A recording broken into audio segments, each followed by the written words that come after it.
Baik Pak. Saya tadi itu saya penasaran Pak dengan istilah penjaminan. Penjaminan. Jadi sebelum mulai tadi saya coba buka kamus, ternyata maknanya itu kan berbuat menjamin, berbuat menjamin ya. Proses atau cara kerja. Kalau mutu kita tahu soal kualitas, soal itu. Jadi coba dikonkretkan sedikit Pak. Ini LPM sebagai penjamin mutu ini bentuknya apa sih Pak? Jadi gini, LPMP itu unit pelaksana teknis kementerian.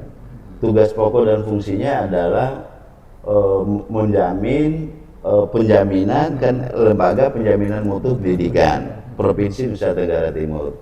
Nah, penjaminan di sini adalah yang memfasilitasi, yang memberikan dorongan, semangat, bantuan terhadap apa yang dilakukan oleh daerah. Intinya memfasilitasi daerah dalam rangka mereka meningkatkan, memajukan pendidikan sampai kepada menjamin bahwa pendidikan itu bermutu. Nah, tentu ada standar-standar. LPMP dalam melakukan itu adalah memastikan bahwa 8 standar nasional pendidikan itu dilakukan oleh kabupaten kota, dilakukan oleh provinsi untuk mencapai standar nasional pendidikan SNP. Jadi ada 8 standar. 8 standar itu apa sih ya Pak?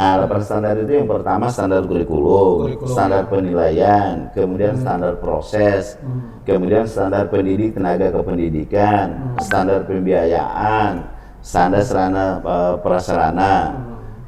Ini semua merupakan standar yang harus menjadi ukuran terhadap terhadap peningkatan mutu pendidikan. Nah, di kita di Nusa Tenggara Timur kalau kita ukur dari 8 standar itu ada 3 memang yang harus kita lakukan. Yang pertama adalah standar pendidik tenaga kependidikan. Pendidik tenaga kependidikan. Kenapa nih Pak? Profilnya seperti apa nih kalau standar tenaga kependidikan NTT? Jadi yang pertama standar pendidik tenaga kependidikan. Jadi tidak semua guru-guru kita yang mengajar di SMA, SMK itu sudah S1. Ya kan? Belum ya. Nah, sementara itu kan standar kualifikasinya harus S1. Ya masih ada lah sekian 10% ya katakanlah masih ada guru-guru kita yang belum S1. 10%? Ya, 10% dari sejumlah tenaga pendidik yang ada di Provinsi Nusa Tenggara Timur. Berapa banyak tenaga pendidik kita kalau data kalau LPMP punya data ya ada 700 guru kita di NTT yang belum memenuhi kualifikasi pendidikan untuk menjadi guru. 700 Jadi 700 ya, dari jumlah 7.000 ya. 7.000 pendidik tenaga pendidikan 10%. Nah, guru negeri kita adalah guru swasta kita lebih banyak dari guru negeri. Berapa banyak tuh datanya LPM? Jumlah guru kita Nusa Tenggara Timur itu 9.000. Yang PNS itu 5.000 lebih.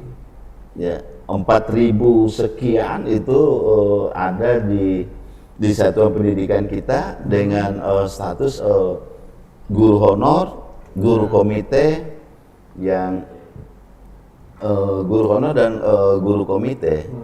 Nah, ada memang guru honor yang dibiayai, digaji oleh Pemda provinsi. Baru-baru ini kan itulah satu hal yang luar biasa yang dilakukan oleh Pak Victor, Pak Gubernur kita, bahwa seluruh guru honor yang ada yang mengajar di SMA SMK itu seluruhnya digaji oleh APBD provinsi. APBD provinsi ya, lebih kurang 400.000 per bulan. Mereka itu kemudian ditambah dengan honor komite dan dari dana BOS bagi mereka yang memenuhi persyaratan untuk dibayarkan gaji melalui dana BOS. Ya.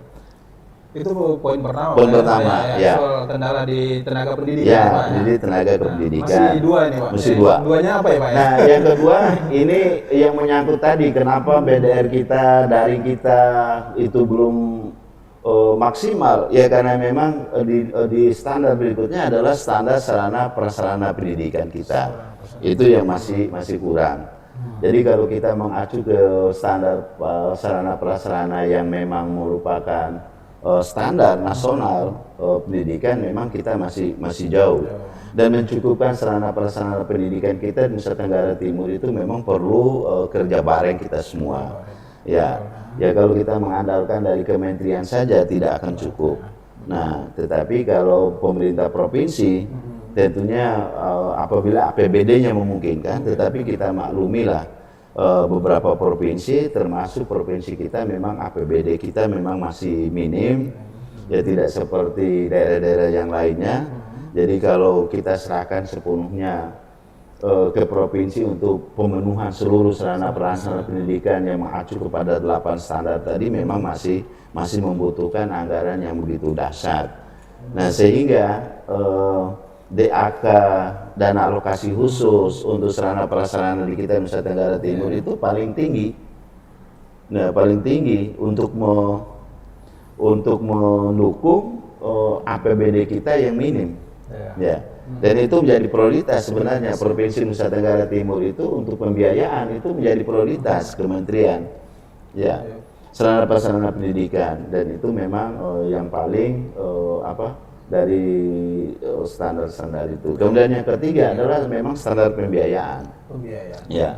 Kalau kita hitung dengan neraca pendidikan secara nasional, ya kalau daerah yang lain misalnya DKI itu satu orang anak itu bisa dibiayai dengan 1 juta atau 2 juta dengan hitungan per siswa.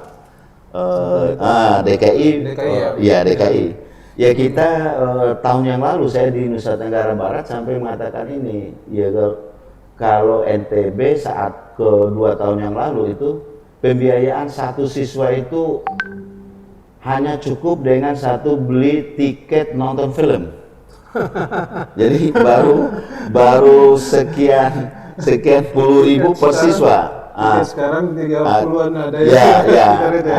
Kalau NTT mungkin sekarang kita pembiayaan per siswa kalau kita hitung sejumlah siswa dengan anggaran yang ada di provinsi misalnya ya sampai mungkin 100 sampai 150 itu sudah termasuk lumayan lah.